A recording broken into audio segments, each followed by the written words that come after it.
कर रहे थे कि जब भी इमरजेंसी का डिक्लेरेशन होगा तो इमरजेंसी के डिक्लेरेशन होते ही अनुच्छेद 19 ऑटोमेटिकली सस्पेंड हो जाएगा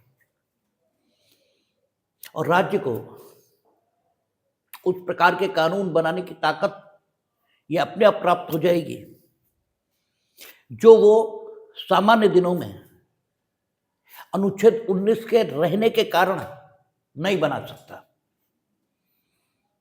इसका मतलब ये हो गया कि वो आपकी वाक एवं अभिव्यक्ति की स्वतंत्रता के सहित अनुच्छेद 19 में वर्णित जो 6 प्रकार की स्वतंत्रताएं हैं उनमें से किसी पर भी किसी प्रकार का कोई प्रतिबंध लगा सकता है और राज्य पर यह कोई प्रतिबंध नहीं रहेगा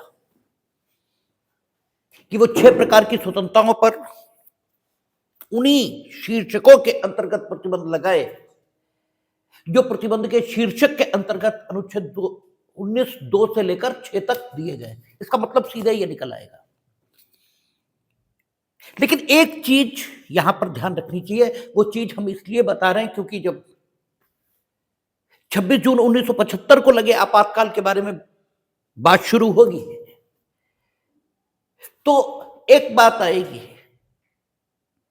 कि अनुच्छेद 359 के अंतर्गत जो प्रवर्तन स्थगित किया गया था अन्य फंडामेंटल राइट्स का, उसके अलावा अनुच्छेद 19 का प्रवर्तन भी स्थगित किया गया अलग से। तो इसकी जरूरत क्या है जब अनुच्छेद 19 है ही नहीं है?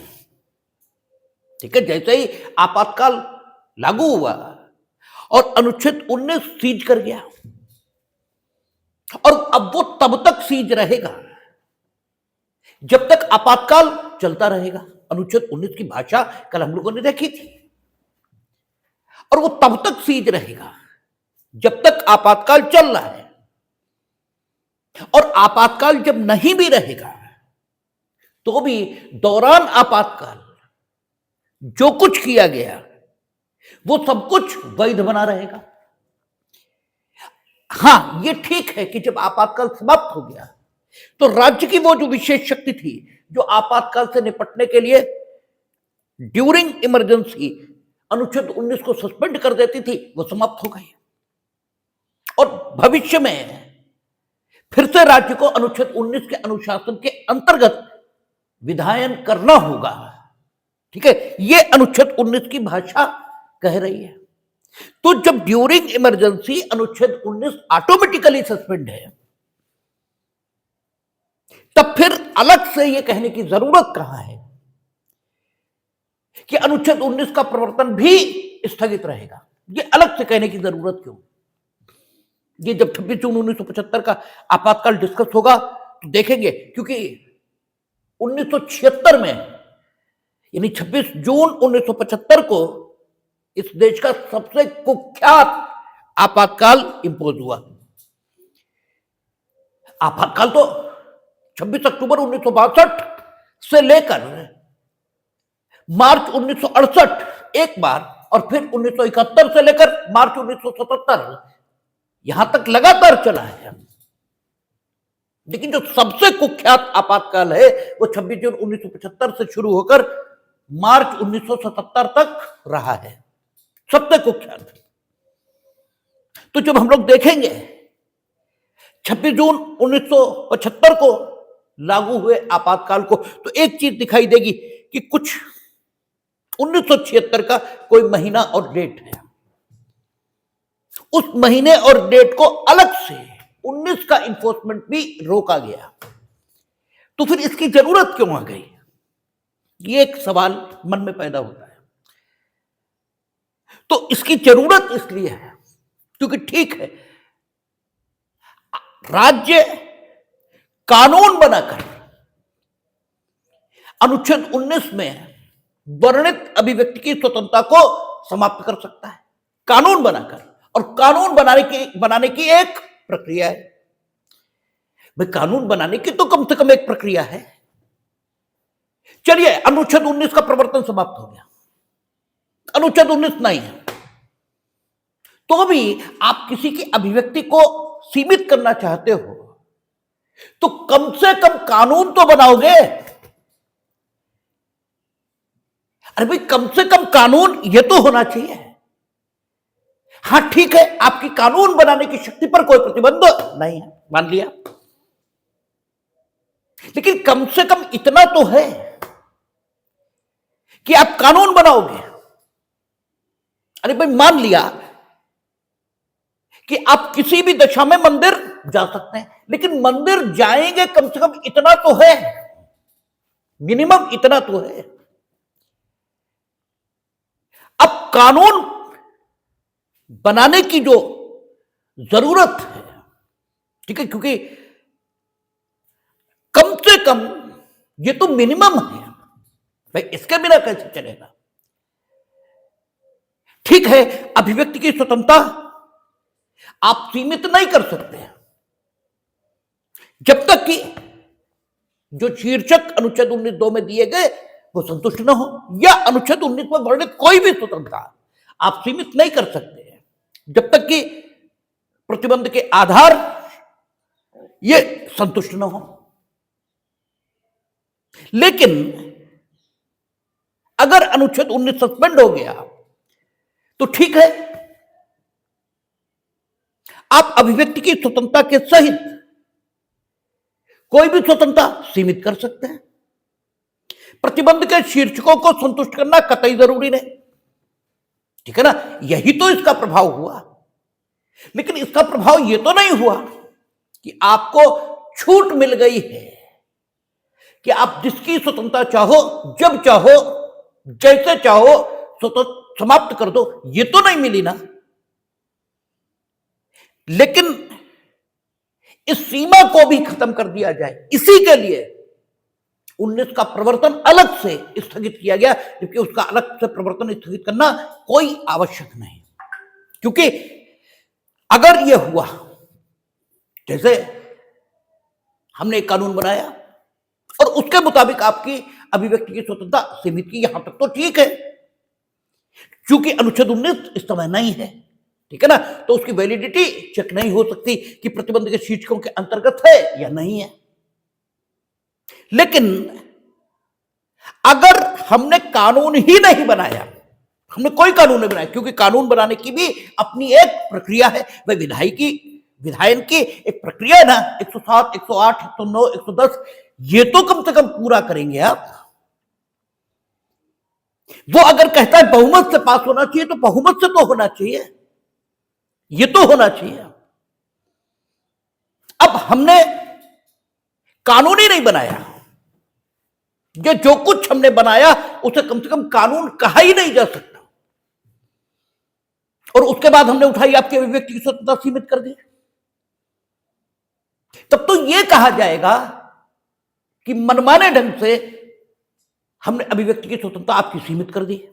अब हमने मनमाने ढंग से सीमित कर दी तो आप करेंगे क्या? क्या करेंगे? कोर्ट ही जाएंगे ना भाई, कोर्ट ही तो जाएंगे, ठीक है। कहां जाएंगे? और लाठी तो नहीं लड़ेंगे, लाठी चलाएंगे गवर्नमेंट से तो गवर्नमेंट आपको मार के गिरा देगी। उनके बाद पुलिस है, सीआरपीएफ है, आईटीबीपी है, बीएसएफ है, कैसे निपटेंगे आप उनसे? तो जाएंगे तो अदालत, और अदालत आप किस अनुच्छेद में जाएंगे? 226 या 32। आप क्या कहेंगे? It is my fundamental right, और यह कानून से रोका जा सकता है। कानून आपने जो कुछ बनाया उसे नहीं कहा जा सकता, इसलिए यह नहीं रोका जा सकता। यही तो तर्क होगा आपका। और जाएंगे कहां? अदालत। अदालत जाने के लिए प्रोविजन कौन सा? 32 और 226। 32 और 226 में क्या लिखा? इस अध्याय में अभिव्यक्त रूप से अन्यथा उपबंधित के सिवाय। और आज की बात नहीं करें तो अनुच्छेद 359, जिस समय 26 जून 1975 है, उस समय बात करें तो वहां क्या लिखा है? वहां लिखा है कि राष्ट्रपति अपने आदेश के द्वारा जिस भी फंडामेंटल राइट का प्रवर्तन रोकना चाहें रोक सकते हैं, ठीक है। 19 का प्रवर्तन अब तक रोकने की जरूरत नहीं पड़ी, इसलिए क्योंकि वो ऑटोमेटिकली सस्पेंड रहता था, ठीक है ना। लेकिन अगर जरूरत लगे गवर्नमेंट को तो रोक तो सकती है, ठीक है, तत्कालीन भाषा के मुताबिक। अब हुआ यह कि जब इंदिरा गांधी ने आपातकाल इंपोज किया और 26 जून 1975 से जबरदस्त अत्याचार देश में शुरू किए, कैसे वो अभी देखेंगे कि मीसा का एक्सटेंडेड वर्जन लाया गया था और मीसा क्या कह रहा था देखेंगे अभी। तो फिर आलोचना ये तो शुरू होती है, अखबारों में भले ही ना हो, क्योंकि अखबार तो तत्कालीन समय में कुछ एक ही हिम्मत कर पा रहे थे, लेकिन मीटिंग्स, ठीक है, धरने, प्रदर्शन, ये तो हो ही रहे थे भाई, ये तो लोग करेंगे, उनको कैसे रोका जाए। इसके लिए 359 में एक अलग से ऑर्डर लाया गया कि 19 का प्रवर्तन भी स्थगित किया जाता है। 19 का प्रवर्तन भी स्थगित हो गया, ठीक है, क्योंकि कोई कानून ऐसा था ही नहीं जो धरने और प्रदर्शन को रोक पाता। तो अब जो हम चाहेंगे वो होगा देश में, इसलिए 19 का प्रवर्तन भी स्थगित किया गया था, ठीक है ना। 26 जून 1975 के आपातकाल में 19 का प्रवर्तन भी स्थगित हुआ, तो 14, 21, 22 तो स्थगित हुआ ही था। यह एक विशेष बात थी जो 19 के संबंध में हमें आपसे कहनी थी। तो कल हम लोगों ने देखा था कि 19 का प्रवर्तन ऑटोमेटिकली सस्पेंड हो जाता है जैसे ही आपात की उद्घोषणा प्रवर्तन में आती है, और पहली बार आई कब? 26 अक्टूबर 1962 को। और 26 अक्टूबर 1962 के बाद 3 नवंबर है या 2 नवंबर है, देख लीजिएगा एआई पे, संभवतः 3 नवंबर, 3 नवंबर 1962। इसीलिए हम बार बार कहते हैं कि एआई पे देख लीजिएगा, ताकि आपको ये पता लगे कि हम एक भी शब्द गलत नहीं कह रहे हैं, ठीक है। ऐसा नहीं है कि हम अपनी ओर से कुछ कह दे रहे हैं। 3 नवंबर 1962 संभवतः या 2 नवंबर 1962 होगा, मोस्ट प्रोबेबली 3 नवंबर ही है। 3 नवंबर 1962 को क्या हुआ कि एक प्रेसिडेंशियल ऑर्डर जारी किया गया अनुच्छेद 359 के अंतर्गत, क्योंकि 359 ये कहता था तत्कालीन समय में कि राष्ट्रपति ड्यूरिंग इमरजेंसी, और इमरजेंसी आप जानते हैं 352 में कि देश के एक भाग में लग सकती है, पूरे देश में लग सकती है, और अगर एक भाग में लगी हो तो भी फंडामेंटल राइट का प्रवर्तन पूरे देश में स्थगित किया जा सकता है, ठीक है ना। अगर एक भाग में इमरजेंसी, तो जरूरी नहीं कि केवल वहीं, बल्कि पूरे देश में भी फंडामेंटल राइट का प्रवर्तन स्थगित किया जा सकता है। ये 352 में आपने देखा है, ठीक है। और 359 में भी यही लिखा है। 359 की जो भाषा है वो इसी बात को पुष्ट करती है कि राष्ट्रपति आदेश के द्वारा जब भी देश में इमरजेंसी है, इमरजेंसी का मतलब चाहे एक भाग में है चाहे पूरे देश में, तो वो किसी भी फंडामेंटल राइट का प्रवर्तन स्थगित कर सकते हैं, सबका भी स्थगित कर सकते हैं, ठीक है। किन्हीं भी, इसमें ये शब्द शामिल हैं कि सभी का भी स्थगित हो सकता है। आज की स्थिति नहीं है ये, आज तो 44th कॉन्स्टिट्यूशनल अमेंडमेंट से ये आ गया कि 20 और 21 का प्रवर्तन किसी सूरत स्थगित नहीं होगा। और वो क्यों आया वो देखेंगे, 26 जून 1975 जब डिस्कस होगा तभी उसका कारण भी पता लगेगा। लेकिन फिलहाल आज की स्थिति बदली हुई है, लेकिन उस समय यही लिखा था बिफोर 44th कॉन्स्टिट्यूशनल अमेंडमेंट कि किसी भी फंडामेंटल राइट का प्रवर्तन स्थगित हो जाएगा और सारे का भी स्थगित हो सकता है। तो 3 नवंबर 1962 को एक राष्ट्रपति का प्रेसिडेंशियल ऑर्डर ये जारी हुआ। उस प्रेसिडेंशियल ऑर्डर में ये कहा गया कि डिफेंस ऑफ इंडिया एक्ट और डिफेंस ऑफ इंडिया एक्ट के अंतर्गत बनाए गए नियम और दिए गए आदेश, इनके संबंध में अगर कोई ये शिकायत करता है कि डिफेंस ऑफ इंडिया एक्ट के अंतर्गत बने हुए नियमों या आदेशों से उसके अनुच्छेद 14, 21 या 22 इसके द्वारा प्रत्याभूत, इसके द्वारा गारंटीड अधिकारों पर प्रतिकूल प्रभाव पड़ा है, तो किसी प्रकार से, ठीक है, वो अपने अनुच्छेद 14, 21 और 22 के फंडामेंटल राइट को प्रवर्तित कराने के लिए सुप्रीम कोर्ट, हाई कोर्ट, यानी इन एनी कोर्ट ऑफ इंडिया, किसी भी न्यायालय में नहीं जाएगा। ठीक है, कोई न्यायालय इस प्रकार की ताकत नहीं रखेगा कि अगर डिफेंस ऑफ इंडिया एक्ट, उसके अंतर्गत बनाए गए नियम, उसके अंतर्गत बनाए गए आदेश, उसके अंतर्गत दिए गए आदेशों से किसी व्यक्ति का अनुच्छेद 14, 21 या 22 द्वारा प्रत्याभूत गारंटीड फंडामेंटल राइट विपरीत रूप से प्रभावित होता है, तो ही can not move in any court of India, ठीक है, to get protected these rights. ठीक है ना, ये नहीं हो सकता। इस ढंग की शक्ति 359 में थी। अब देखिए 359 क्या कह रहा है कि if there is a proclamation of emergency under article 352, then the president may issue an order, ठीक है, and they can stop the enforcement,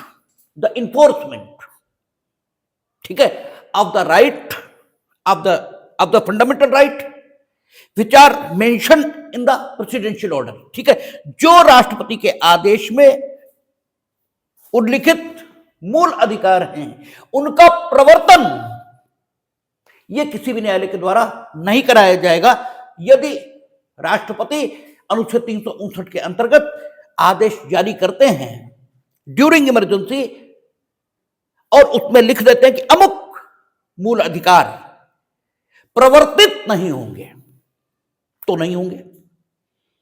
3 नवंबर 1962 को जारी हो गया कि साहब डिफेंस ऑफ इंडिया एक्ट और उसके अंतर्गत बने हुए नियम और उसके अंतर्गत दिए गए आदेशों से यदि किसी का अनुच्छेद 14, 21 या 22 वायलेट होता है, तो वो किसी भी न्यायालय के समक्ष अपने अनुच्छेद 14, 21 या 22 के मूल अधिकार को प्रवर्तित कराने के लिए नहीं जाएगा। इस भाषा का अर्थ यह हुआ कि उस व्यक्ति के या किसी भी व्यक्ति के अनुच्छेद 14, 21 या 22 के अंतर्गत गारंटीड फंडामेंटल राइट समाप्त नहीं हुए, बने तो हैं, लेकिन आप उनका प्रवर्तन नहीं करा सकते अगर वो वायलेट हो रहा है। इस भाषा का अर्थ तो यही है, क्योंकि जो स्थगित हुआ वो प्रवर्तन था, न कि फंडामेंटल राइट। ठीक है, ये बिल्कुल ठीक वैसे ही है जैसे टाइम बार्ड लोन। ठीक है ना, आप मेरे देनदार थे, ठीक है, लेकिन आपके मना करने के उपरांत हमें जितनी समय सीमा में आपके ऊपर मुकदमा लाना चाहिए था अपने लोन को वसूल करने के लिए, हम नहीं लाए, तो मर्यादा भी नहीं। अब हमें लोन वसूलने से मुकदमे के माध्यम से रोक देती है, लेकिन ऋण ये तो नहीं खत्म हुआ। इसलिए इस नाम का, इस धनराशि का जो नाम है वो पहले ऋण था, अब क्या हो गया, काल बाधित ऋण। ये ऐसा ऋण है जिसे काल की बाधा ने बाधित कर दिया है। ऋण नहीं खत्म हुआ, ऋण तो है, आज भी आप मेरे ऋणी हैं, बस ये अलग बात है कि हम आपसे वसूल नहीं सकते। लेकिन अगर आप अपनी मर्जी से मेरा वापस करें ऋण, तो वो पूरी तरह वैध होगा, और आप हमें अपनी मर्जी से ऋण वापस करने के उपरांत अगर फिर से ये मुकदमा लाएं कि साहब ऋण तो टाइम बार था, हम तो भूल से इन्हें वापस कर गए, इसलिए इनसे हमारा दिला दिया जाए वो पैसा जो ऋण के तौर पर हमने इन्हें वापस कर दिया, तो आपका मुकदमा खारिज कर दिया जाएगा, क्योंकि हम वसूल नहीं सकते थे। आपने दिया ना, ऋण तो था ही, कोई ऐसा तो हुआ नहीं कि आपकी कोई धनराशि मेरे पास आ गई हो। यदि ऐसा होता तो इंडियन कॉन्ट्रैक्ट एक्ट में धारा 68 से लेकर 72 तक हम लोगों ने देखा था, शायद सेक्शन 72 या 71 होगा, जिसमें यह है कि संविदा संतरत संबंध माना जाएगा उन दो व्यक्तियों के मध्य जिन्होंने भूल से ये इच्छा न रखते हुए कि हम किसी को कुछ दे रहे हैं, भूल से किसी को कुछ दे दिया है, तो संविदा सत्रह संबंध होगा, जिसे हमने ज्यादा दे दिया उससे हम वसूल भी सकेंगे, तो ये यहां पर नहीं माना जाएगा क्योंकि ऋण था। ठीक है ना? तो ऐसे यहां जो स्थगित हुआ वो प्रवर्तन था, फंडामेंटल राइट एग्जिस्ट कर रहा था। ठीक है, 14, 21, 22 खत्म नहीं हुआ। Whatever has been done through presidential order, ठीक है, that was the stoppage of enforcement. ठीक है, इन्फोर्स हम नहीं करा सकते अगर वायलेट हो, लेकिन गवर्नमेंट के तौर पर, सरकार के तौर पर आपकी ड्यूटी क्या है? ठीक है, अगर हम इन्फोर्स नहीं करा सकते तो आप वायलेट करो, यह है आपकी ड्यूटी।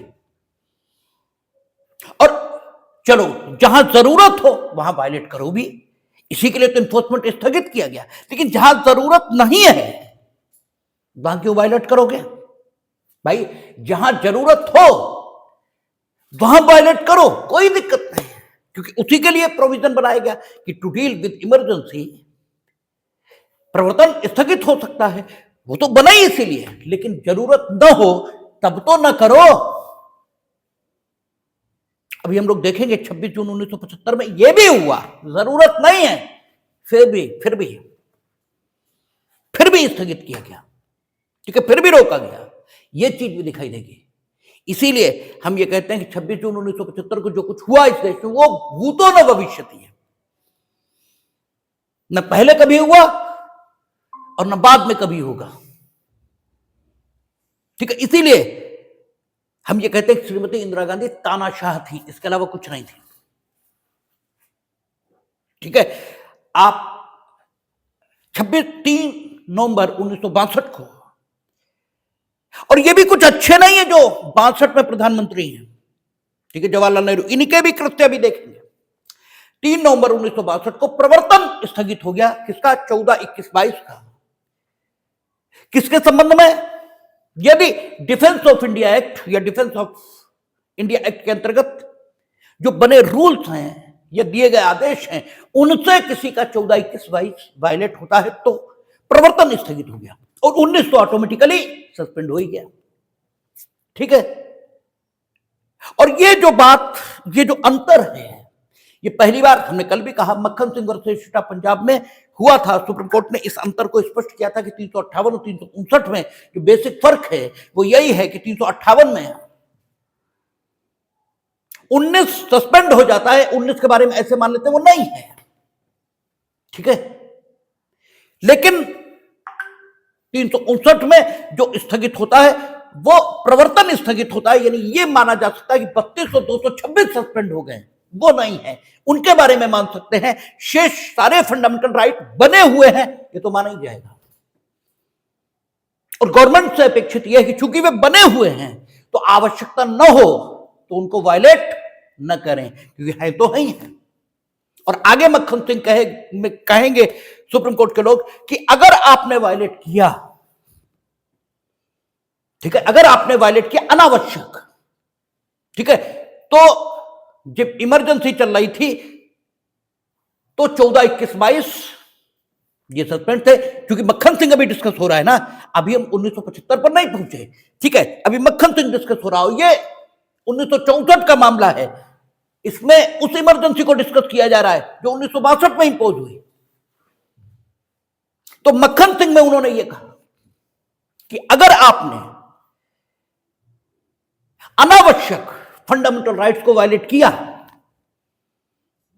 तो चूंकि वे बने हुए थे और आपने उनका ध्यान नहीं रखा, बस उनका प्रवर्तन स्थगित हुआ, तो जब इमरजेंसी हटेगी, ठीक है, तब तो प्रवर्तन फिर शुरू हो गया। और ये कहीं अनुच्छेद 32 में लिखा नहीं कि भूतकाल में अगर हमारे फंडामेंटल राइट का वायलेशन हुआ तो हम आज उसके बारे में अनुतोष नहीं मान सकते, ये लिखा नहीं। ठीक है ना, ये तो नहीं लिखा है ना, उसमें तो लिखा है कि फंडामेंटल राइट का वायलेशन हुआ है तो फिर समुचित आदेश, निर्देश और रिट तो भूतकाल में जो वायलेशन हुआ है उसके लिए भी हम समुचित आदेश प्राप्त करने के लिए आ सकेंगे। समुचित आदेश क्या होगा ये उस समय सोचा जाएगा, ठीक है ना। लेकिन आप आएंगे, आने पर कोई रोक नहीं है।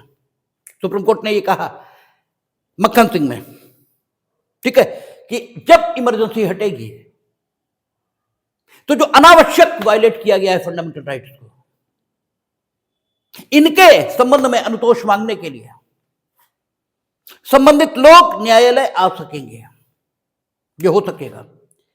और अगर आप कोई कानून बनाएंगे, अगर आप कोई कानून बनाएंगे, जैसे मार्शल लॉ सिचुएशन में आप बना सकते हैं ना, मार्शल लॉ सिचुएशन में नॉर्मल कोर्ट प्रोसीजर, नॉर्मल कानून सब बने रहते हैं, क्योंकि स्थिति ऐसी हो गई है कि वो लागू ही नहीं हो पाते, तो सैन्य अधिकारी अपने ढंग से शासन चलाते हैं, ठीक है ना। और संसद को यह ताकत दी गई अनुच्छेद 34 में कि संसद कानून पारित करके मार्शल लॉ के दौरान जो कुछ किया गया, ठीक है, मिलिट्री ऑफिसर्स के द्वारा, उसे वैध घोषित कर सकती है कानून बनाकर, ठीक है ना। और कानून बनाकर अगर उन्होंने रिट्रोस्पेक्टिव इफेक्ट से उसे वैध घोषित कर दिया तो फिर बात ही खत्म हो गई। फिर तो मिलिट्री ऑफिसर्स ने जो कुछ किया वो कानून के मुताबिक किया, तो फिर कोई अपराध बचा ही नहीं, ठीक है ना। तो इमरजेंसी के केस में सुप्रीम कोर्ट ने कहा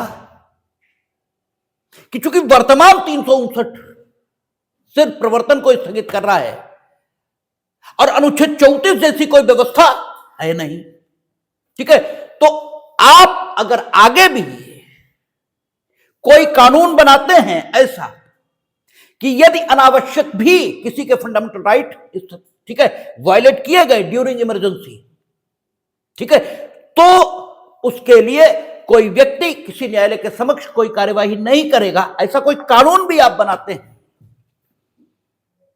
तो चूंकि 359 सहित पूरे संविधान में कहीं यह नहीं लिखा है कि ऐसा आप कर सकते हैं, ठीक है, तो इस बात को बहुत गहराई के साथ देखा जाएगा कि यह कानून संविधान सम्मत है भी या नहीं। अब यह क्यों कहा कि गहराई से देखा जाएगा, सीधे कह देते कि आप नहीं बना सकते, इसलिए क्योंकि रेजिड्यूरी पावर्स संसद के पास हैं, ठीक है ना। लेकिन उन रेजिड्यूरी पावर्स का उपयोग क्या इसलिए हो सकता है या नहीं, यह फिर गंभीर विचार का विषय है। इसलिए कोर्ट ने कहा कि अगर आप ऐसा कोई कानून बनाएंगे, ठीक है, कि अनावश्यक फंडामेंटल राइट भी अगर हमने वायलेट किए तो जिसने वायलेट किए उसे सुरक्षा रहे, उन्हें वैध ठहराने के लिए कोई कानून लाएंगे तो उसकी कॉन्स्टिट्यूशनलिटी सीरियसली हम चेक करेंगे कि वो कॉन्स्टिट्यूशनल है भी या नहीं। अब ये एक डर पैदा हो गया, ठीक है ना, ये एक डर पैदा हो गया मक्खन सिंह से। तो चूंकि 1962 की इमरजेंसी में जो कि 68 तक चली और फिर 1971 में फिर लगा दी, तो उसमें तो बहुत अत्याचार हुआ नहीं, ठीक है ना।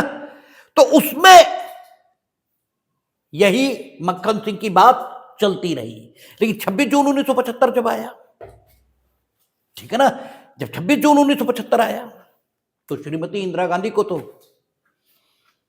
ठीक है, ढंग से ही वो करना था, जिसे कहते हैं आतंक मचाना। तो 38वां संविधान संशोधन किया गया और 359 में जरा 1A देखें, ठीक है, 368 कह गए, 359 में जरा 1A देखें, ठीक 1 के बाद लिखा है 1A, जब अनुच्छेद 20 और अनुच्छेद 21 को छोड़कर ही तो 44th कॉन्स्टिट्यूशनल अमेंडमेंट से आ गए, ठीक है ना। भाग 3 द्वारा प्रदत्त किन्हीं अधिकारों को उल्लिखित करने वाला खंड 1 के अधीन किया गया आदेश प्रवर्तन में है, तब उस भाग में उन अधिकारों को प्रदान करने वाली कोई बात उस भाग में यथा परिभाषित राज्य की कोई ऐसी विधि बनाने या कोई ऐसी कार्यपालिका कार्रवाई करने की शक्ति को जिसे वह राज्य उस भाग में अंतर्विष्ट उपबंधों के अभाव में बनाने या करने के लिए सक्षम होता निर्बंधित नहीं करेगी, किंतु इस प्रकार बनाई गई कोई विधि, इस अब यहीं पर है, किंतु इस प्रकार बनाई गई कोई विधि पूर्वोक्त आदेश के प्रवर्तन में न रहने पर अक्षमता की मात्रा तक उन बातों के सिवाय तुरंत प्रभावहीन हो जाएगी, जिन्हें विधि के इस प्रकार प्रभावहीन के होने के पहले किया गया है या करने का लोप किया गया। यानी अब स्थिति 34 जैसी ही कर दी गई कि जो नहीं किया जा सकता था फंडामेंटल राइट के होने के कारण, वो आपने कर दिया ड्यूरिंग इमरजेंसी, चाहे विधायी कार्यवाही से चाहे कार्यपालिकी कार्यवाही से। यानी कानून नहीं है, केवल कार्यपालिकी कार्यवाही, चाहे विधायी कार्यवाही से और चाहे कार्यपालिकी कार्यवाही। तो कार्यपालिकी कार्यवाही के बारे में हम आपको कई बार बता चुके हैं कि नागरिकों के अधिकारों को प्रतिकूल रूप से प्रभावित नहीं किया जा सकता, उसके लिए कानून चाहिए। और यहां आपने क्या लिख दिया कि ड्यूरिंग इमरजेंसी, चाहे विधायी कार्यवाही से और चाहे कार्यपालिकी कार्यवाही से। यानी विधायी कार्य यानी कानून है, यह कानून आपने बना लिया और उसके मुताबिक नागरिकों के अधिकारों को अनावश्यक या आवश्यक तौर पर, ठीक है, प्रभावित किया विपरीत रूप से। और कानून नहीं भी है, ना आपने बनाया, सिर्फ कार्यपालिकी कार्यवाही आपने की और नागरिकों के मूल अधिकारों को विपरीत रूप से आवश्यक या अनावश्यक तौर पर आपने प्रभावित किया। तो भी जब आपात नहीं रहेगा तो संसद ऐसी विधि बना सकेगी, ठीक है, कि वो विधि जो पूर्व में काम कर दिए गए, ठीक है ना, उन बातों के सिवाय आगे उस प्रकार की बातों का किया जाना असंभव बना देगी, क्योंकि वो विधि या कार्यपालिकी कार्यवाही तत्काल प्रभावहीन हो जाएगी। यानी लगभग क्या वही स्थिति ले आए जो 34 में थी, ताकि बाद में भी ये चैलेंज ना हो पाए। जो 38वां संविधान संशोधन जो श्रीमती इंदिरा गांधी ने किया, 38वां देख लें कब हुआ, 42वां 38वां, ये 1975, ठीक है, 1975 में ही ये जोड़कर स्थिति हासिल कर ली गई श्रीमती इंदिरा गांधी के द्वारा, ठीक है। अब आप देखें ये कितने लोकतांत्रिक लोग हैं, ठीक है, ये स्थिति ले आए और ये बातें हिंदुस्तान की जनता समझ रही है कहीं, ठीक है, इन्हें तो कोई देखेगा नहीं, ठीक है, वो लौह महिला है, उन्होंने सारा लौह यहीं दिखाया है बस, ठीक है। तो 3 नवंबर, अभी तो हम उसी की बात कर रहे हैं, अभी तो हम 26 जून 1975 पे आए ही नहीं, प्रसंग आ गया, क्योंकि मक्खन सिंह में डिफरेंस उन्होंने किया और डिफरेंस करके उन्होंने ये कहा कि सीरियसली हम इसको कंसीडर करेंगे कि आप ऐसा कानून बना भी सकते हो या नहीं बना सकते हो, क्योंकि अभी तो 359 में कुछ है नहीं ऐसा, ठीक है, क्योंकि ये तो आज है ना, 62 में थोड़ी है।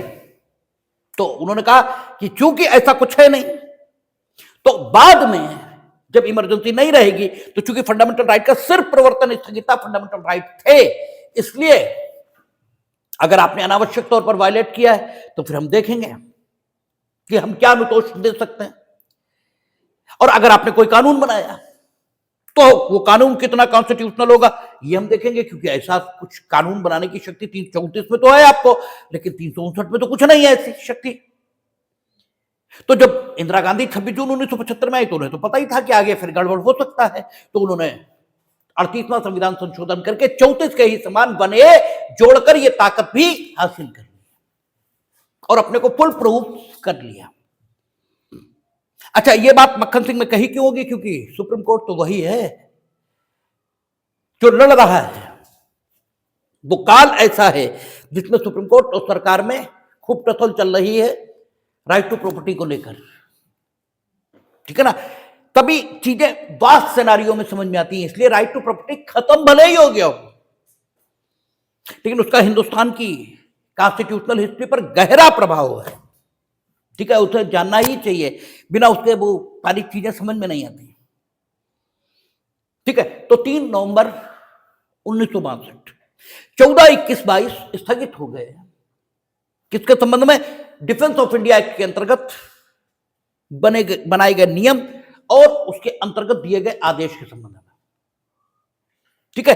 अब देखें, जो 1962 और 71 का आपातकाल है वो इंदिरा गांधी से बेहतर है। ये इसलिए भी कहा जा सकता, पूर्णता बेहतर नहीं है, अभी देखेंगे, वो भी देखेंगे, हां, लेकिन उनसे बेहतर है, ये इसलिए कहा जा सकता है कि कम से कम इतना तो कहा गया कि अगर डिफेंस ऑफ इंडिया एक्ट इसके अंतर्गत कोई कानून यानी कोई नियम बनाया गया या कोई आदेश दिया गया है, ठीक है, और किसी एक्ट के अंतर्गत नियम या आदेश अगर दिए जाते हैं तो आप जानते हैं कि एक्ट के अंतर्गत जब नियम बनाए जाते हैं या आदेश दिए जाते हैं तो उसे हम प्रत्यायोजित विधायन, डेलीगेटेड लेजिस्लेशन कहते हैं। जो एक्ट होता है उसे लेजिस्लेशन कहा जाता है। तो डिफेंस ऑफ इंडिया एक्ट के अंतर्गत किया गया डेलीगेटेड लेजिस्लेशन या डिफेंस ऑफ इंडिया एक्ट, इसके अंतर्गत अगर कोई कार्यवाही होती है तो 14, 21, 22 सस्पेंड है। 14, 21, 22 सस्पेंड है, गलत है कहना, 14, 21, 22 का इन्फोर्समेंट सस्पेंड है, ठीक है ना। You can not gate enforced these rights through court process, ये प्रेसिडेंशियल ऑर्डर में मेंशन है। लेकिन अगर अन्य किसी अधिनियम के अंतर्गत या अन्य किसी कार्यवाही जिसका डिफेंस ऑफ इंडिया एक्ट से कोई संबंध नहीं है, उसके द्वारा आपके 14, 21, 22 सहित कोई भी फंडामेंटल राइट वायलेट किए गए तो उसके लिए तो हम सुप्रीम कोर्ट, हाई कोर्ट जा सकते हैं, ठीक है ना। डिफेंस ऑफ इंडिया एक्ट इसके अंतर्गत बनाए गए नियम या आदेश से अगर मेरा 14, 21, 22 का फंडामेंटल राइट वायलेट हो रहा है तो नहीं जा सकते। लेकिन अगर कोई कार्यवाही किसी अन्य अधिनियम में की जाती है, ठीक है ना, जिसका डिफेंस ऑफ इंडिया एक्ट से कोई लेना ही देना नहीं है, तब तो हम जा सकते हैं, तब तो कोई रोक नहीं लगी है, ठीक है। यह बात भी मक्खन सिंह में कही, ठीक है। कोर्ट ने कहा कि चूंकि 14, 21, 22 आपने सिर्फ डिफेंस ऑफ इंडिया एक्ट के अंतर्गत की गई कार्यवाहियों के लिए रोका है, तो अगर कोई कार्यवाही जिसका कोई संबंध 14, 21, 22 से नहीं है, ठीक है, उससे किसी का फंडामेंटल राइट वायलेट हो रहा है, तब तो वो आएगा। और हुआ Prabhakar versus state of Maharashtra, उसमें एक व्यक्ति को जेल भेज दिया प्रिवेंटिव डिटेंशन में, ठीक है। डिफेंस ऑफ इंडिया एक्ट के अंतर्गत बनाए गए नियमों के मुताबिक वो जेल में था, उसने एक किताब लिखी, वो प्रकाशन करना चाहता था, जेल अथॉरिटीज ने मना कर दिया कि नहीं करेंगे आप। तो कोर्ट ने यह पाया कि इसका कोई संबंध डिफेंस ऑफ इंडिया एक्ट के अंतर्गत बनाए गए नियम अथवा आदेश के उल्लंघन से नहीं है, ठीक है ना, कोई नहीं, कोई संबंध नहीं। और इसमें कुछ ऐसा भी नहीं लिखा जिसका कोई संबंध डिफेंस ऑफ इंडिया एक्ट से हो, ठीक है। इसलिए आप इसके प्रकाशन को नहीं रोक सकते, ठीक है ना, क्योंकि 14, 21, 22 डिफेंस ऑफ इंडिया एक्ट इसके अंतर्गत जो अच्छा। और चूंकि 19 का प्रवर्तन इंदिरा गांधी ने इसलिए भी सस्पेंड किया था, इसलिए भी सस्पेंड किया था क्योंकि 19 नहीं है, ठीक है, 19 नहीं है, ठीक, लेकिन कोई कानूनी नहीं है कि उस किताब, उस जैसी किताब का प्रकाशन रोका जाए, कोई कानूनी नहीं है। और कम से कम कानून तो चाहिए किताब का प्रकाशन रोकने के लिए, ठीक है, कम से कम कानून तो चाहिए। 19 सस्पेंड है, ठीक है, तो आप कोई कानून बनाओ जिसके मुताबिक वैसी किताब का प्रकाशन रोका जा सके। जब आपने कोई कानून बनाया नहीं तो रोकोगे कैसे, ठीक है ना। तो इसलिए 19 वायलेट नहीं हुआ और इस किताब का प्रकाशन, इसका कोई संबंध डिफेंस ऑफ इंडिया एक्ट इससे है नहीं, तो किताब का प्रकाशन रोको कैसे। इसलिए कोर्ट ने किताब के प्रकाशन को अलाउ किया।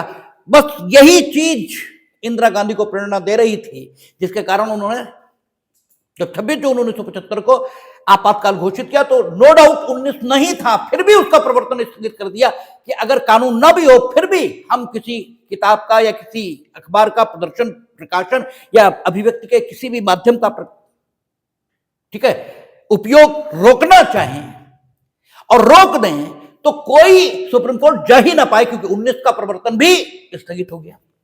ठीक है ना, 19 का भी प्रवर्तन स्थगित हो गया। दैट इज व्हाट, ठीक है, ये कारण है जिसकी वजह से 26 जून 1975 को आपातकाल घोषित करने के बाद 1976 के किसी महीने और दिनांक पर 19 का प्रवर्तन भी स्थगित किया गया। इसीलिए मक्खन सिंह को पढ़ते हैं, क्योंकि उसमें एक एक बात कही है। तो 14, 21, 22 इसका डिफेंस ऑफ इंडिया एक्ट के अंतर्गत बनाए गए नियमों और आदेशों के लिए प्रवर्तन स्थगित किया गया। इंदिरा गांधी जब लाई थी, अब देखें यहां भी अंतर है। जब इंदिरा गांधी 26 जून 1975 को आपातकाल घोषित करेंगी तो लिखेंगे कि 14, 21, 22 इसका प्रवर्तन रोका जाता है, बस। अब इसका प्रभाव यह हुआ कि हर चीज के लिए 14, 21, 22 रुक गया। वहां कहा था डिफेंस ऑफ इंडिया एक्ट और उसके अंतर्गत बनाए गए नियम और आदेशों के संबंध में 14, 21, 22 रोका जाता है, वहां यह कहा था। और उसका मतलब यह हुआ कि अगर हम कोई शिकायत करते हैं, ठीक है, किसी कार्यवाही के बारे में कि उससे मेरे 14, 21, 22 वायलेट हुआ है और उसका संबंध डिफेंस ऑफ इंडिया एक्ट के अंतर्गत बनाए गए नियम या आदेश से नहीं है, तो हम कोर्ट जा सकते हैं, क्योंकि केवल 14, 21, 22 रोका गया डिफेंस ऑफ इंडिया एक्ट या उसके अंतर्गत बनाए गए नियम या आदेश के लिए। लेकिन इंदिरा गांधी क्या कह रहे हैं 26 जून 1975 को कि 14, 21, 22 का प्रवर्तन रोका जाता है। ठीक है, प्रेसिडेंशियल ऑर्डर जारी। अब मूर्खों की तरह यह मत कहने लगा, क्योंकि बड़ा बड़ा गधा पड़ा है और कानून में तो विशेषकर गधा है, कि इंदिरा गांधी का वो तो प्रेसिडेंशियल ऑर्डर है। अरे भाई, कैबिनेट ही जो तय करती है वही प्रेसिडेंट करेंगे। प्रेसिडेंट कुछ भी अलग से करने को स्वतंत्र नहीं है, कुछ भी।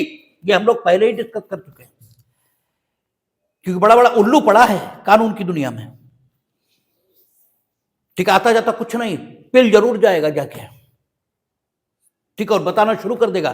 तो यही कहा जाएगा कि इंदिरा गांधी ने ये किया, क्योंकि कैबिनेट जो करती है वही होगा, प्रेसिडेंट कुछ भी नहीं करते, कुछ भी नहीं करते। मीनिंग देर भाई आपको बताए थे 2-3 काम वो करते हैं, और वो भी वो करेंगे ऐसा नहीं लिखा है। भाषा जो लिखी है उससे ऐसा अर्थ निकलता है कि ये उन्हें अपने आप ही करना चाहिए, बस।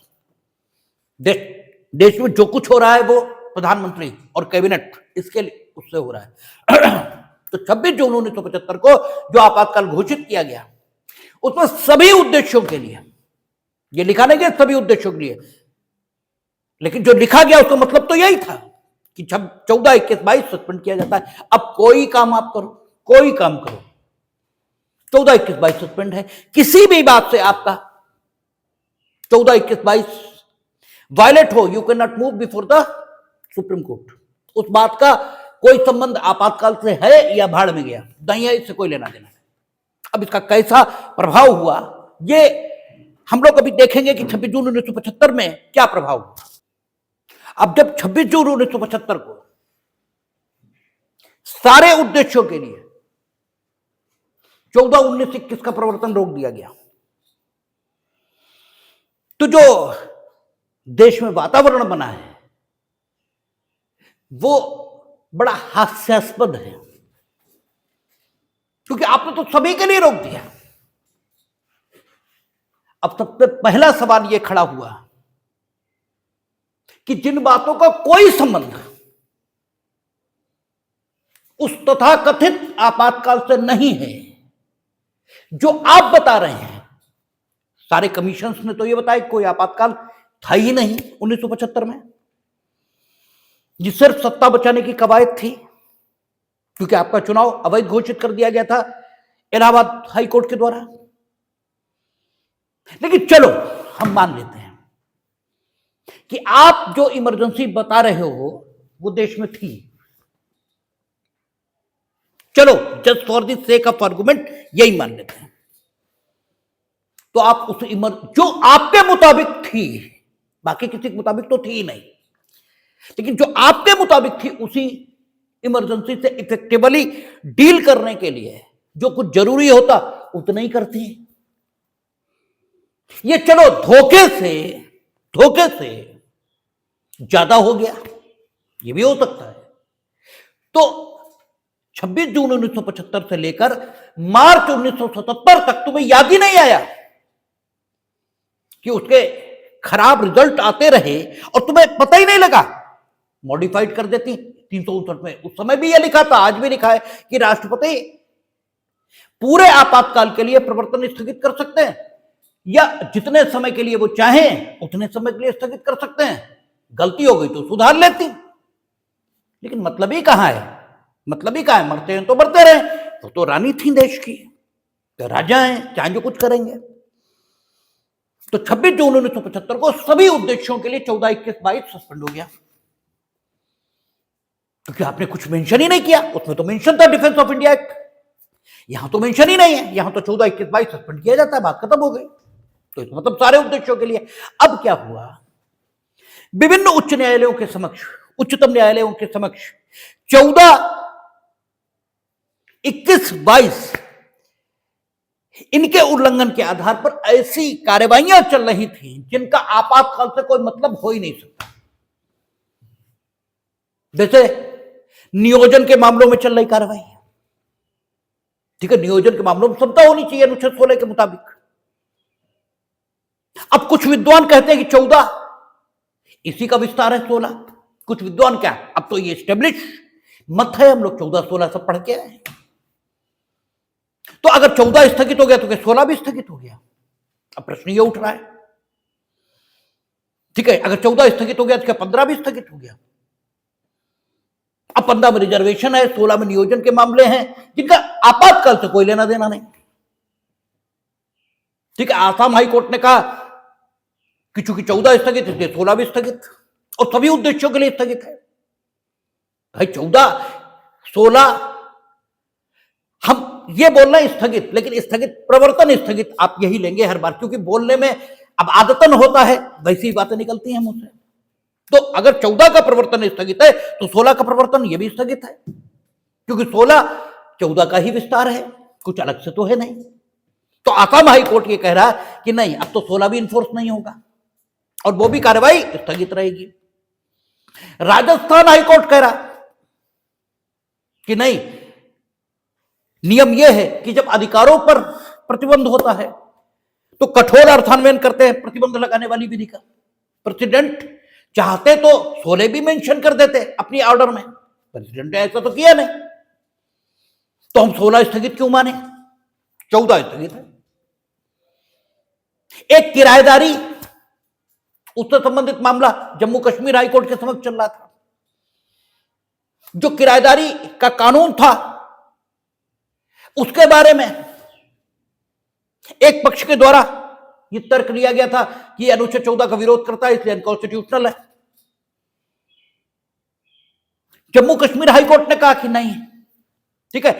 अब प्रश्न ये उठा कि चूंकि 14 स्थगित हो गया तो क्या इस कार्रवाई को ही रोक दे, या इस कार्रवाई में जो अन्य तर्क लिए जा रहे हैं, एक तर्क ये भी है कि एक्ट अनकॉन्स्टिट्यूशनल है, उसके अलावा भी तो बहुत सारे तर्क हैं, तो बाकी सारे तर्कों के आधार पर कार्रवाई चलेगी, सिर्फ यह तर्क नहीं उठाया जाएगा जो अनुच्छेद 14 से संबंधित है। क्या करें? तो जम्मू कश्मीर हाईकोर्ट ने यह फैसला दिया कि केवल अनुच्छेद 14 के आधार पर जो तर्क लिया जा रहा है वो नहीं उठाया जाएगा, बाकी कार्रवाई चलेगी। एक हाईकोर्ट के समक्ष इनकम टैक्स एक्ट चैलेंज था, ठीक है, 14 के आधार पर। तब तक ये सभी उद्देश्यों के लिए स्थगित हो गया 14। तो सवाल ये उठा कि अब क्या उस कार्रवाई में स्टे मिला हुआ था। उस हाईकोर्ट ने डिसाइड किया कि अब जब तक आपातकाल चलेगा ये कार्रवाई पूरी स्थगित रहेगी और स्टे ऐसे ही चलता रहेगा। गवर्नमेंट इसके अंतर्गत टैक्स वसूली की कार्रवाई नहीं करेगी, क्योंकि इसकी कॉन्स्टिट्यूशनलिटी अभी परीक्षित होनी है। इस प्रकार की स्थिति निर्मित हुई पूरे देश में। ये कार्रवाइयां भी स्थगित हो गई जिनका आपातकाल से कोई ताल्लुक ही नहीं। और चलो आप धोखे में, हमने मान लिया धोखे में आप कर रही थी, लेकिन जब ये होने लगा तब तो ध्यान में आ गया था कि गड़बड़ हो रहा है, तब तो भाषा परिवर्तित हो सकती थी, लेकिन कुछ नहीं। मार्च 1977 तक ऐसे ही चला है देश, जो मना है सो करो, जो मना है सो करो। और ये बात करते हैं संविधान बचाने की और फंडामेंटल राइट्स की। इनके तो जब ये ऐसा कहते हैं तो हमें तो इतनी गुस्सा आती है कि इनके पकड़ के मुंह तोड़ दें बिल्कुल। और इस बार प्राइम मिनिस्टर ने बिल्कुल यही भाषण दिया था पार्लियामेंट में, जब ये बहुत संविधान बचाने की बात कर रहे थे कि ये कर चुकी हैं आपकी दादी श्री। ठीक है, उसका एक बात का जवाब नहीं आया था, वॉकआउट। ये तो सबसे अच्छी बात है, वॉकआउट कर लो। ठीक है, तो एक बात का जवाब नहीं है, कैसे होगा? और ये हम नहीं कह रहे हैं, ये आपकी किताबों में लिखा है, ये हम बिल्कुल नहीं कह रहे हैं। और इसे उठाकर देख लो ना, तो उसमें कहीं कोई दिक्कत ही नहीं है, ये सारी चीजें हैं। ठीक है, तो ये 26 जून 1975 most draconian emergency form of the emergency इसे रिप्रेजेंट करता है। ये इसी से जाहिर होता है कि 1962 में कम से कम इतना ध्यान तो रखा कि डिफेंस ऑफ इंडिया एक्ट और उसके अंतर्गत बनाए गए नियम और आदेश। डिफेंस ऑफ इंडिया एक्ट में आदेश जारी करने की ताकत दी गई थी सेंट्रल गवर्नमेंट को। देखिए, वो इन्हीं के पिताजी थे, वो भी जो 1962 में थे। उन्होंने भी क्या किया, ये कहा कि डिफेंस ऑफ इंडिया एक्ट या डिफेंस ऑफ इंडिया रूल, वो डिफेंस ऑफ इंडिया एक्ट के अंतर्गत बनाए गए नियम या रूल, उनसे अगर किसी व्यक्ति का फंडामेंटल राइट वायलेट होता है तो 14, 21, 22 के वायलेशन के आधार पर वो सुप्रीम कोर्ट नहीं जाएगा। That was the argument, that was the presidential order. तो उन्होंने भी ये घोषित करने के बाद डिफेंस ऑफ इंडिया एक्ट को पहले अमेंड किया था, यानी उतनी ताकतें उन्हें डिफेंस ऑफ इंडिया एक्ट में उस समय नहीं थी जो तत्कालीन डिफेंस ऑफ इंडिया एक्ट था। उन्होंने पहले डिफेंस ऑफ इंडिया एक्ट को अमेंड किया और अपनी मनचाही शक्तियां अपने पक्ष में अर्जित कर ली, और उसके बाद प्रेसिडेंशियल ऑर्डर ये आया कि डिफेंस ऑफ इंडिया, चलो हम फिर भी मान लेते हैं कि युद्ध का मसला था, चलो हो गया होगा। क्या किया, जरा अमेंडमेंट उसे देखें।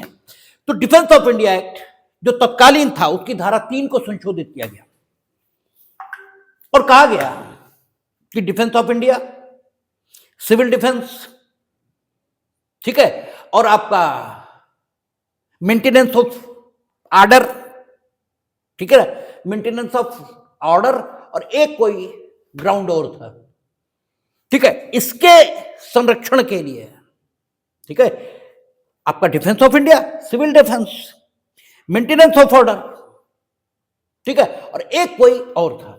4 बातों के लिए आदेश डिफेंस ऑफ इंडिया एक्ट के अंतर्गत जारी किए जा सकते हैं, ठीक है, और इन 4 ग्राउंड्स के आधार पर यदि कोई आदेश दिया जाता है, उससे किसी का 14, 21, 22 वायलेट होता है, तो वो किसी भी न्यायालय में अपने 14, 21, 22 के वायलेशन के आधार पर नहीं जा पाएगा, क्योंकि 14, 21, 22 का प्रवर्तन स्थगित कर दिया गया। ठीक, इन 4 बातों के आधार पर।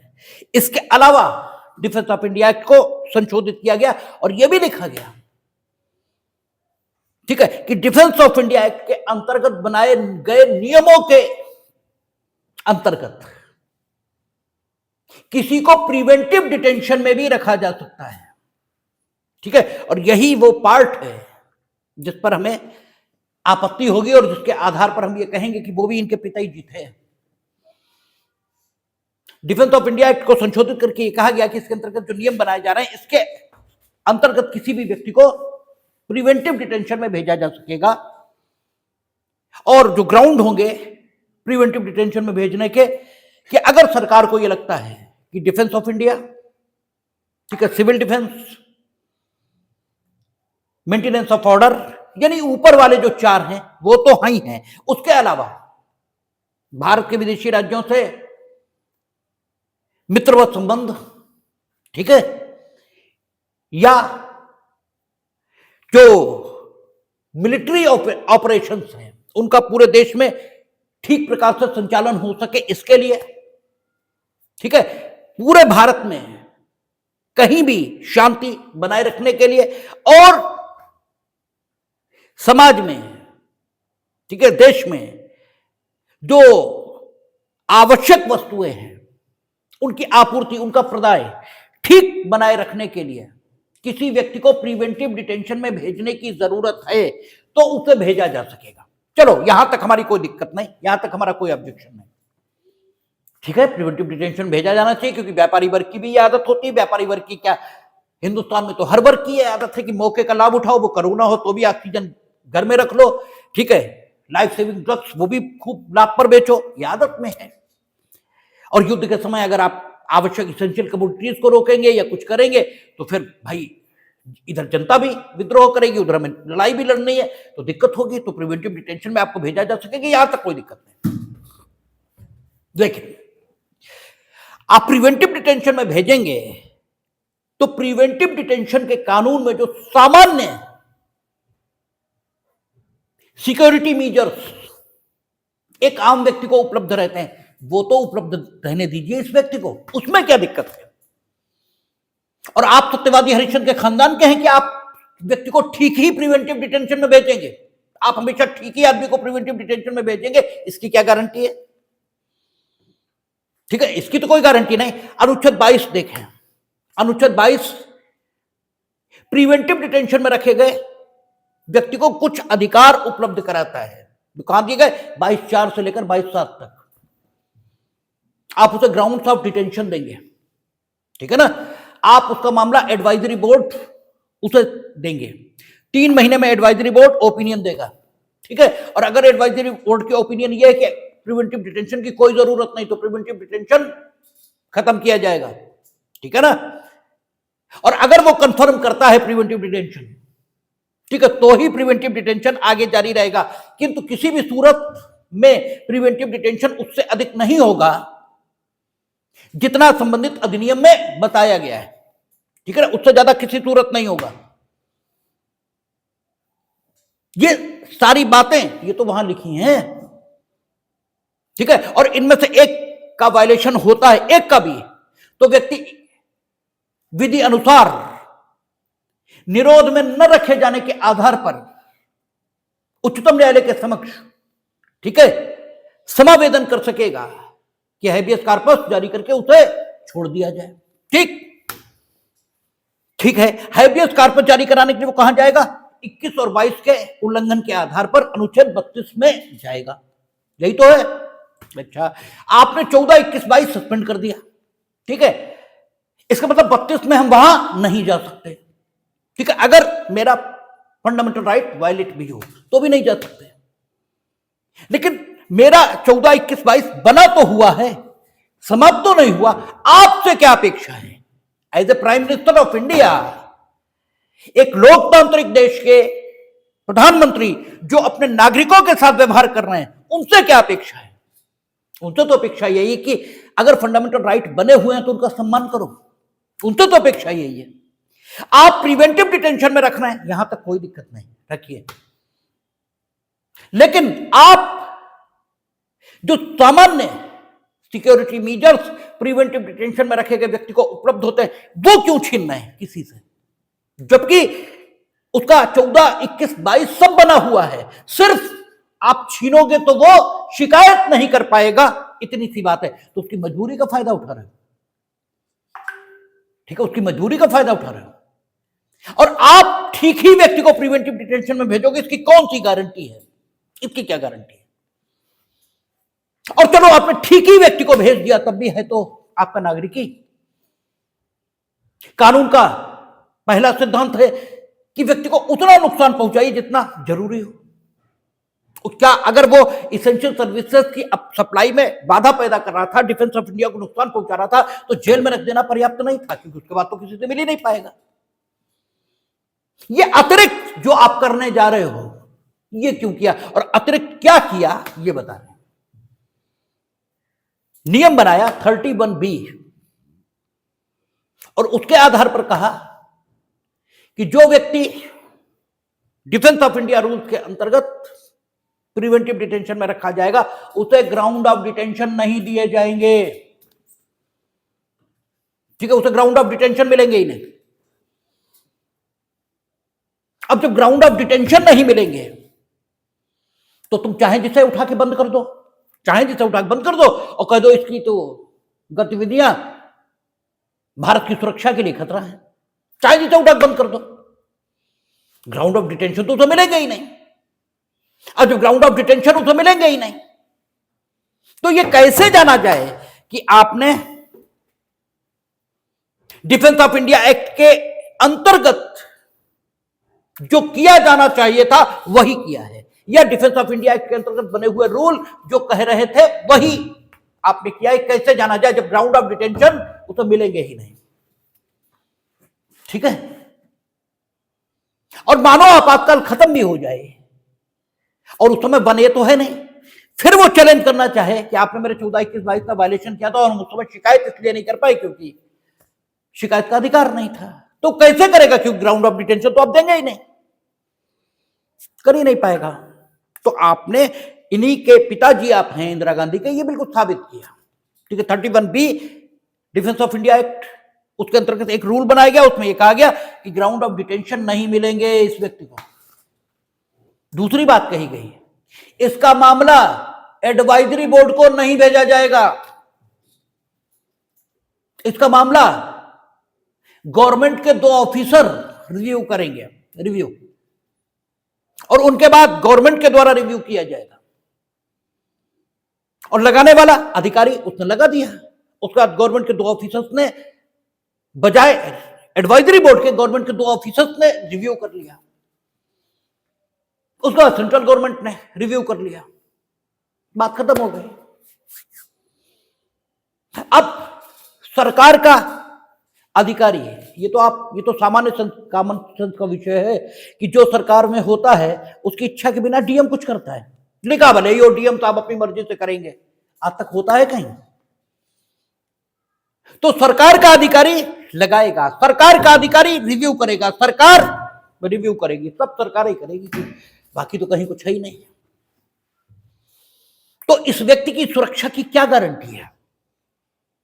ठीक है, इसकी तो कोई गारंटी नहीं, आप जो बनाए सो करो। ठीक है, इसका मामला रिव्यू बोर्ड द्वारा रिव्यू नहीं किया जाएगा, और कोई अधिकतम अवधि नहीं, कोई अधिकतम अवधि नहीं, जब तक चाहो बंद रखो, जब तक चाहो बंद रखो। ठीक है, ये परिवर्तन डिफेंस ऑफ इंडिया के अंतर्गत बनाए गए रूल्स में किया गया। तो ये भी इनके पिताजी ही हैं, कोई ठीक है अलग से व्यक्ति नहीं है। तो ये स्थिति निर्मित की गई 26 अक्टूबर 1962 को लगे आपातकाल की। ठीक है, ये स्थिति। अब इसमें जुडिशियल रिव्यू की संभावना, ठीक है, क्या इसका जुडिशियल रिव्यू संभव है, ये प्रश्न पैदा हो रहा है। और पहला जो मुकदमा इस पर हुआ, जुडिशियल रिव्यू का स्कोप देखने के लिए जुडिशियल रिव्यू हो सकता है, या जुडिशियल रिव्यू की खोज के लिए, जुडिशियल रिव्यू संभव बनाने के लिए, वो है मोहम्मद याकूब वर्सेस यूनियन ऑफ इंडिया, और दूसरा है मक्खन Singh versus state of Punjab, और तीसरा आपको बताइए Prabhakar versus union of India. 3 मुकदमे हैं, जिनमें से 2 पूरी तरह आपातकाल से संबंधित है, मोहम्मद याकूब और मक्खन सिंह। क्योंकि समय समाप्त हो रहा है तो इसलिए इसकी चर्चा अब हम लोग कल करेंगे, देखेंगे मोहम्मद याकूब और मक्खन सिंह में क्या कहा।